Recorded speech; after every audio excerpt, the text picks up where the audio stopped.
From Sci News, new species of sauropod dinosaur discovered on European island. From prehistoric to present, my name is Ethan. This is Creature Guide Live Daily News. Now, let's get into the animal news of the day. A new genus and species of Titanosaur has been identified from the fossilized remains found in the Hatzeg Basin in Transylvania, western Romania. Hmm. I'm not sure who exactly this is supposed to be. Possibly a certain species of a belly sword. This could be meant to represent a sauropod known as Magorosaurus, which was not very large. This animal might not have weighed more than 2,000 pounds. It was a very small sauropod. As opposed to this, either they're the youngsters of these abelisaurs or it's supposed to represent some dromaeosaur. I'm guessing it's a younger abelisaur. The newly identified species lived on Hatzeg Island, a large subtropical landmass in Tethys Ocean, some 70 million years ago during this is towards the earlier Maastrichtian stage of the late Cretaceous. Dubbed Uriash Kadikai, the animal belongs to Lithostrotia, a group of titanosaurian dinosaurs that includes many armored species. So, animals like Nemectosaurus from Mongolia, which lived pretty much at the same time but didn't coexist with these animals, was a member of Lithostrotia. Titanosaur and sauropod dinosaurs include the largest animals to ever walk on land, with gigantic species that exceeded 60 tons. By the late early Cretaceous, titanosaurs had achieved a near global distribution. Well, I mean, somewhere around 140 million years ago is when the first titanosaurs evolved, and that was towards the first 5 million years of the Cretaceous period. So, definitely somewhere around 120 to 125 million years ago, they were already widespread. Let's see. With their remains known from every landmass in the late Cretaceous. Despite a rich and global fossil record, Titanosaurian evolutionary relationships are poorly known, limiting our understanding of this diverse clade of mega herbivores, the only group of sauropods to survive into the latest Cretaceous. Well, Titanosaurs, though, would divide into several groups or subfamilies of sauropods. So, this is making out like it was just, the titanosaurs, and the truth is they had a lot of variety. In particular, European titanosaurs have largely been neglected in phylogenetic analysis. This neglect mainly stems from the historical predominance of Gondwanan species, as well as the scarcity and incompleteness of Laurasian remains, especially from Europe. However, this has begun to change through a combination of reassessments of existing species and specimens, as well as the discovery of new remains, including articulated partial skeletons. As such, the latest Cretaceous European sauropod fossil record, in particular, is starting to reveal a rich evolutionary history with increasingly recognized importance for biogeographical scenarios and growing incorporation into phylogenetic analysis. So let's take a look at the other animals within this region. So these are members of the Matsadidae lineage of snakes. They first evolved somewhere around 98 million years ago towards the beginning of the late Cretaceous, but would end up going extinct right around 12,000 years ago at the end of the Pleistocene epoch or Ice Age, which is interesting. The largest species was actually of this family was the biggest species to possibly exist, even dwarfing Titanoboa, and that was Visanctus, which is not showing here. That's interesting. It lived in the Eocene epoch, somewhere around 47 million years ago, whereas Titanoboa was around 58 to 60 million years ago during the Paleocene epoch.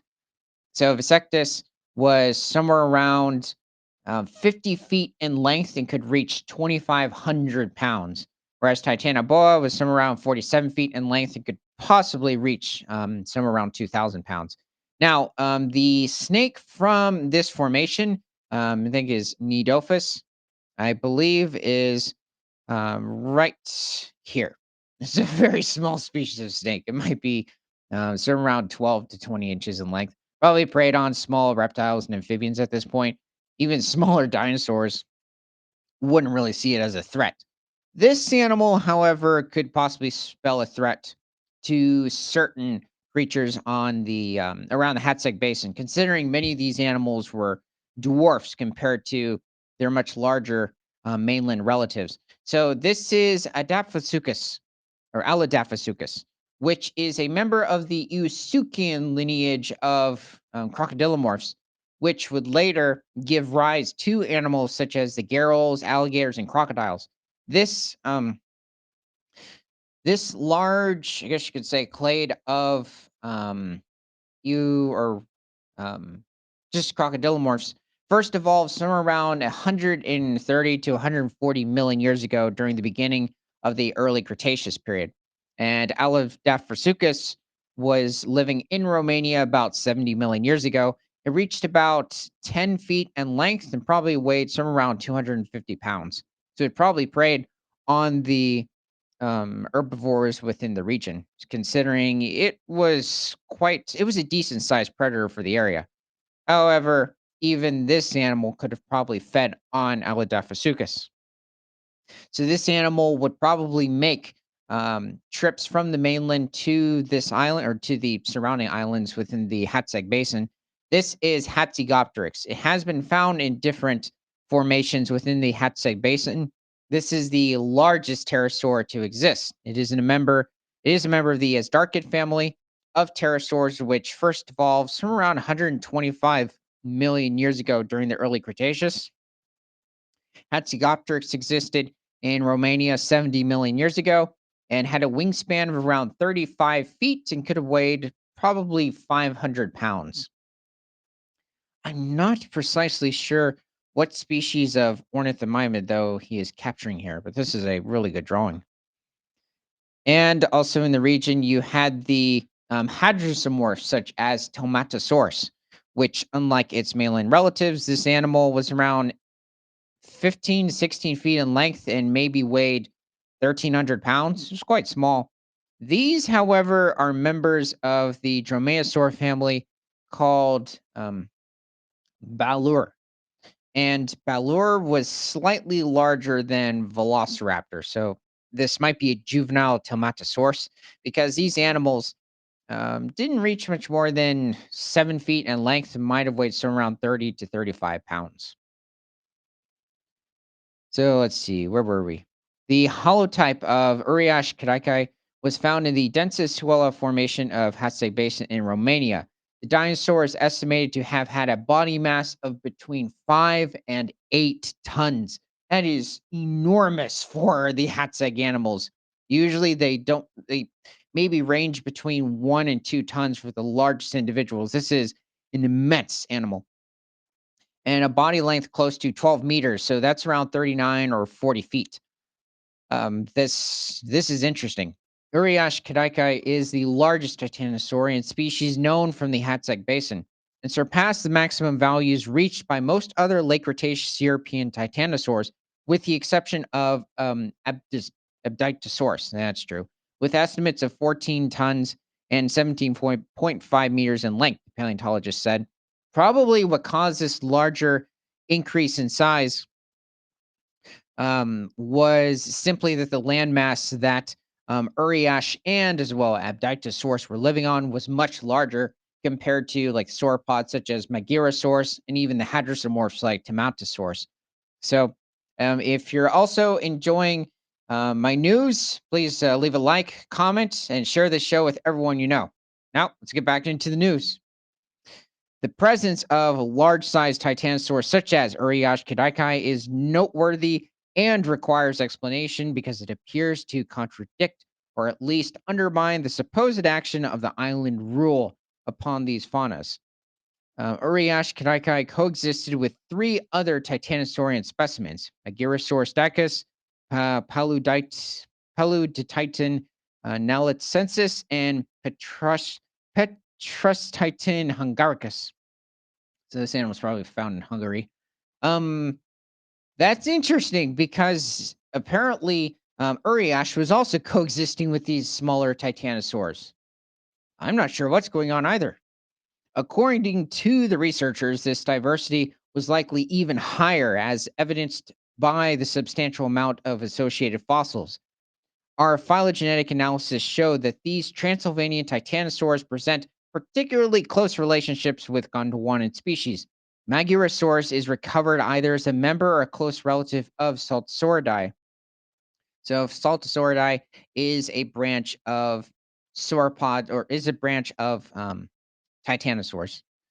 Paludititan has affinities with Lugnacosauridae, along with the approximately contemporaneous Spanish titanosaur Lu Lohookatitan, and Petrestitan is most closely related to South American early diverging Titanosaurian species, and Urias shares one feature uniquely with Gondwanan titanosaurs.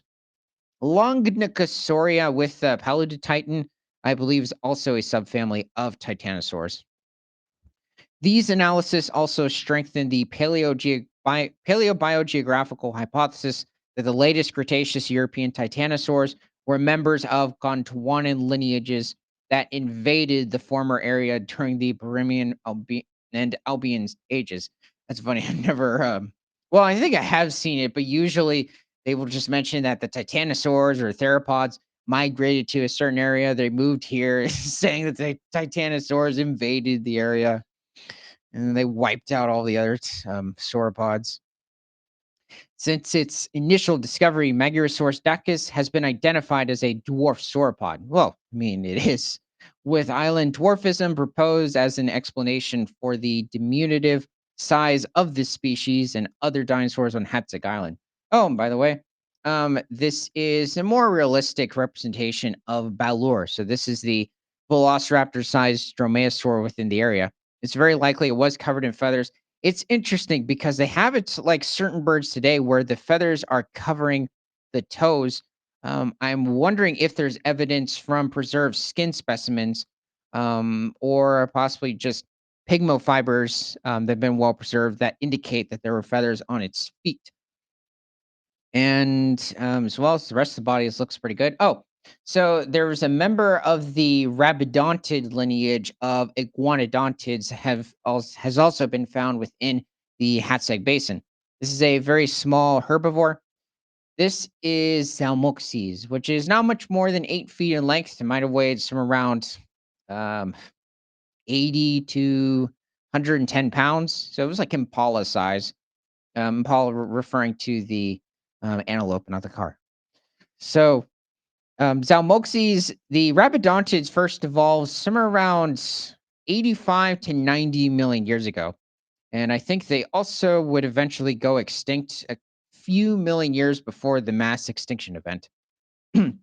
So they also coexisted with the sauropods. However, I don't think there's any evidence at the moment for Zalmoxes to have feathers like what it's showing here, but this is a really good picture. I like how this is just showing a running Zalmoxes. It was probably a relatively quick animal, also due to its long shin and ankle bones, just overall quite athletic, iguanodontid, distantly related to the hadrosaurs. So we interpret the presence of this body size Um, no, we don't need to read that. We interpret the presence of this body size disparity as either evidence that large bodied species were ecologically excluded from body size reduction by competition from small bodied titanosaurs, or that dwarfing occurred stratigraphically earlier among several lineages, and the small bodied titanosaurs on Hatzeg Island are the descendants of existing dwarfed ancestors. By contrast with some previous studies, we find no indication of a body size related titanosaur turnover involving replacement of dwarf species with larger sized ones in the uppermost Cretaceous of the Transylvanian area. Um, well, this is really good to see with what's the name? Urshia? Wait. Okay. Yep, Uriash. So this is what this animal is supposed to represent. That's good to hear. 8-ton, 40-foot long animal within the region. Now, the interesting thing is that 8 tons is not necessarily very heavy for 40 feet. I mean, you have larger theropods like T Rex itself that could weigh much more for that length. So this sauropod was probably much more lightly built, which makes sense considering most sauropods have porous bones, kind of like birds to an extent. So that's why you have these 120-foot long animals. You expect them to weigh, in the over hundreds and 10 tons. And instead, they only weigh somewhere around 85 tons. Is due to those hollow bones, whereas animals like T Rex did not have hollow bones. Um, okay, so let me know in the comments what your favorite species of late Cretaceous European dinosaur is. And from prehistoric to present, my name is Ethan. This is Creature Guide Live Daily News. Remember to like, comment, subscribe if you love talking about animals, and share this show with everyone you know, because nothing is better than all animals all the time.